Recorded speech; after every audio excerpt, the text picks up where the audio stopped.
Bonjour, il n'y a pas beaucoup de vidéos cette année et pour cause, beaucoup trop de travail.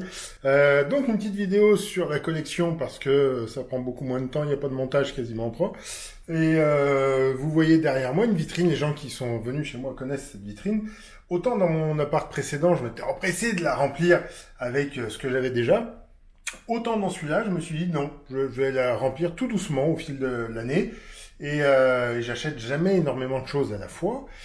Mais là, vu qu'on arrive aux premières vacances de l'année, je vais parler de ce que j'ai acheté depuis la rentrée. Et vous aurez remarqué qu'ayant emménagé juste quelques jours avant la rentrée, j'ai pas encore fait les vitres. Donc c'est ça. On va ouvrir, on verra un petit peu mieux. Allez, on regarde ça de plus près. Et on va commencer par une grosse déception. Vous voyez ce coffret Majorette, tout neuf, qui s'appelle Light Racer Gift Pack. Et par Light Racer, vous voyez les petits traits là sur les voitures. Je vous avoue que j'espérais, je pensais qu'ils étaient assez fous pour avoir fait des voitures phosphorescentes. Et non, regardez, si je fais ça dans la nuit, on voit rien, hein, ça phosphore pas du tout. Donc un peu déçu. Après, il y a des voitures qui sont rigolotes, hein. Il y a une Mégane RS que je n'avais pas. La Ford GT, je crois que je l'avais, mais je suis pas sûr. La GTR, je l'avais pas. La Chevrolet Camaro, regardez un peu les grosses extensions d'ailes qu'elle a, c'est marrant. Et puis la R8, l'Audi R8, voilà, du coup, ce sont des voitures que j'ai. On a en fait des supercars et des quasi-supercars, et puis une Mégane RS. Donc, bon, voilà. Autre gros lot, mais là, ce coup-ci, pas du tout de déception. L'Alpine A110, première édition. Donc ça, c'est la série limitée du lancement du modèle. Ça vient de chez Solido. Je suis sûr que ça s'ouvre, mais j'y arrive pas. Comment on fait pour ouvrir la porte? Allez! Hop, voilà. Donc l'intérieur, ouais, faut que je bouge la lampe, attendez voir. Si je bouge la lampe comme ça, je bouge l'éclairage, est-ce qu'on voit l'intérieur un petit peu? Voilà, l'intérieur est plutôt chouette. Ça ressemble assez à la vraie voiture. Ça, c'est un truc qui coûte combien de neuf? Ça doit coûter 60 balles. Il se trouve que c'est vendu dans une grosse boîte et que là, il y a du plastique pour qu'on voit la voiture et que le plastique était tout déchiré. Donc, je l'ai eu pour moitié prix. Je suis content. Vroom, vroom, vroom, voilà. Ça, c'est pour les achats de toutes neuves, mais vous me connaissez. Je fais pas vraiment... c'est pas vraiment ma cam. Alors, on va rester dans les Alpines. Là, on a... Attendez, on va pas commencer par celle-là. On va commencer par celle-ci. Ça, pour les gens qui connaissent...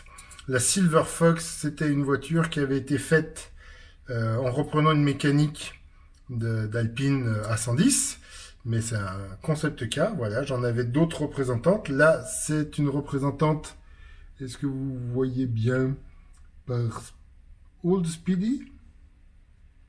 Voilà, fabricant italien, totalement inconnu pour ma part.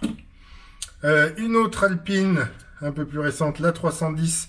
Celle-ci, vous voyez qu'elle a un peu été repeinte. Et en fait, c'est peut-être pas celle-là que j'ai. En fait, je voulais en faire une version sur une que j'ai qui traîne. Je voulais en faire mon premier custom avec une version gendarmerie, parce qu'ils ont des versions police à l'époque chez Majorette, mais je crois pas que cette voiture est roulée pour la police. Et j'ai trouvé celle-là qui est déjà repeinte avec le bon bleu, donc j'ai envie de faire un essai dessus. Après, je vous avoue que j'ai envie de partir d'une base de blanche pour avoir les plastiques là qui seront bleus. Vous voyez, quand la voiture était bleue, les plastiques étaient blancs. Quand la voiture était blanche, les plastiques étaient bleus. Donc avoir tout en bleu. Là, il y a l'intérieur qui est bleu quand même. Mais voilà, me faire la totale en bleu pour la gendarmerie. Donc je ferai un premier test là-dessus. On reste chez Alpine avec la 220, c'est ça, si je dis pas de bêtises. Alpine 3000, ouais, c'est une 3 litres. Donc ça, c'est les voitures, vous voyez, pour aller sur un circuit. Et c'est une voiture que j'aime beaucoup, que je n'avais pas. Donc voilà, c'est rigolo de l'avoir maintenant. C'était des modèles quand même assez sympas. On reste chez Jouef avec un autre modèle de la même période, hein, à peu près, juste après. La Formule 1 Renault. La fameuse tipote, j'ai oublié le nom, c'était pas RS21, je sais plus, bref. Voilà, donc ça j'en ai plusieurs. J'avoue qu'en soi le modèle n'est pas forcément très joli, Mais déjà, c'est rigolo de voir avec le pilote. Ça fait un peu extraterrestre, hein, quand même, le casque. Ça fait casque, c'est ce qu'on retrouve chez les gens qui, avec la combinaison en amiante. Vous savez, les gens qui étaient sur les hauts fourneaux ou dans des endroits où il faisait très très chaud. Mais en fait, j'en ai déjà plusieurs versions, à plusieurs tailles, à plusieurs échelles de celle-là. Donc voilà, celle-ci, elle ira s'y ajouter, c'est rigolo. On finit chez les Renault jaunes avec une Norev Jetcar, c'est ça, ouais, Mini Jet, pardon. Donc là, c'est la Renault Fuego, qui est pas trop mal réussie. C'est toujours dommage sur les Mini Jets, ces roues trop petites et trop écrasées. Mais pour le reste, on connaît. Voilà, la qualité habituelle de nos rêves. On a une assez jolie moulure. Hop, on repasse chez Majorette avec une voiture que j'avais envie d'avoir depuis longtemps et que je n'avais pas. La Toyota Celica, c'est pas une version française. Bah, c'est pas grave. Donc ce que j'aime beaucoup, c'est ce côté grande verrière en plastique sans les montants. Ça, c'est assez chouette. Ils ont fait quelques voitures comme ça. Il y avait une Pontiac aussi, peut-être une Camaro. J'aime beaucoup le vitrage, la calandre en vitre aussi. Donc voilà, encore une Celica typée rallye. Ça, c'est la version époque Yua Cancunen, j'imagine. On va aller plus vieux avec une Dinky Toys, ou un Dinky Toys, pas n'importe lequel. Le rouleau compresseur, il est quand même assez imposant. Ah ben, il y a encore le prix dessus. Tant pis. Donc ça, c'est une version française. Et il faut que je lise, j'arrive pas à lire. Rouleau Richier, voilà. Donc vous savez que c'est un Richier. Avec son personnage dessus, ça, pour le coup, 10 € j'ai payé. C'est un bon prix. C'est sûr qu'il est pas en très très bel état. Hein. Pour les collectionneurs, c'est pas terrible. Mais vu que je suis pas un fanatique dans ma collection, j'accepte ce genre d'état de jeu, surtout qu'il est entier, si je dis pas de bêtises. Alors après, il y avait des accessoires qui devaient venir s'accrocher derrière. Faudra remettre le crochet en état pour ça, mais je ne sais pas exactement ce qui allait derrière. On reste dans les vieilleries. Ah, je viens, il est mercredi. Bon, bah voilà. Donc là, il y a une roue qui est tombée. Je ne sais pas ce que c'est. Voilà, j'ai pas cherché à savoir ce que c'était encore, mais j'ai l'impression qu'il y avait probablement un mécanisme qui pouvait faire rouler. Je sais pas, il n'y a rien qui entraîne les roues, ni les roues arrière, ni les roues avant. C'est pas du Dinky parce que ce serait indiqué en dessous, c'est juste marqué que c'est fait en France. Voilà, et là c'est écrit Made in France. Là, j'arrive absolument pas à voir ce qui est au-dessus de mon doigt. Et ben écoutez, si quelqu'un identifie le modèle et le fabricant, eh bien je serais ravi d'en savoir un peu plus.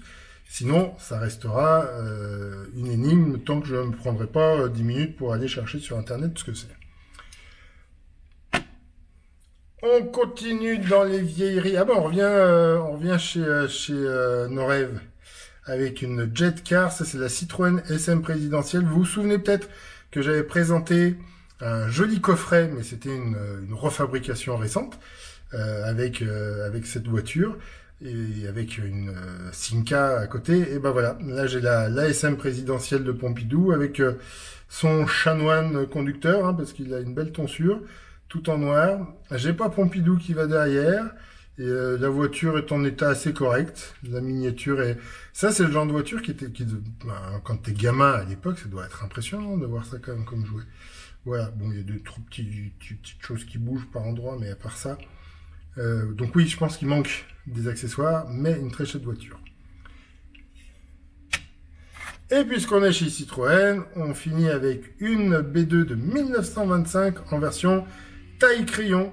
Je n'ai aucune idée du fabricant, c'est tout plastoc, même si c'est très doré. Donc encore une fois, s'il y a des gens qui ont une possibilité ou une idée sur comment l'identifier, je suis preneur. J'ai l'impression que c'est un véhicule qui pourrait servir à bien d'autres usages, j'allais dire pour faire un porte-clés, mais je suis pas sûr que le porte-clés en plastique il soit très solide. Mais au moins, voilà, une petite voiture qui est très chouette. C'est fini pour aujourd'hui. Pour une fois que je fais une vidéo de moins de 10 minutes, c'est plutôt chouette. Pour vous, surtout. N'hésitez pas à commenter, surtout si vous avez pu identifier les deux modèles que je ne sais pas identifier. Si vous avez des avis aussi sur les autres modèles, eh ben, allez-y, profitez-en. Les commentaires sont là pour ça. Et évidemment, on se retrouvera bientôt pour d'autres vidéos, mais pas de course jusqu'à cet été, ça c'est sûr. Et après l'été, je ne promets rien. Ce qui est très dommage, c'est que je rêvais de faire les 24 heures du Mans, les 24 heures du Mans nature. Là, ça va être en juin 2023, ce sera ce sera le 100e anniversaire. C'est pas la 100e édition, mais c'est le 100e anniversaire, le centenaire. J'aurais adoré pouvoir fêter ça, mais ça demande beaucoup trop de préparation et je ne vais pas pouvoir m'y atteler. Donc, il y aura peut-être pas de course avant bien longtemps, mais des vidéos comme ça d'achat saisonnier. Vous voyez que j'achète pas grand-chose à chaque fois, j'ai un peu encore mauvaise conscience à payer beaucoup d'argent. Donc là j'en ai acheté quelques-unes sur plusieurs, notamment sur des rassemblements ou sur des boutiques. J'aurais pu en acheter beaucoup plus, je ne l'ai pas fait, mais vous inquiétez pas, d'ici Noël, il y aura une autre présentation probablement aux vacances de Noël, hein, du coup, comme c'est parti. Et je vais essayer de faire une vidéo de film, tiens, puisque j'avais promis de refaire un autre film pour faire oublier Michel Vaillant. Je vais essayer de faire ça en novembre. Voilà, comme ça me laisse un peu de temps pour la préparer. Et c'est pas un truc trop long à faire non plus. Allez, je vous fais des gros bisous, j'espère que vous vous portez bien et je vous souhaite de bonnes vacances.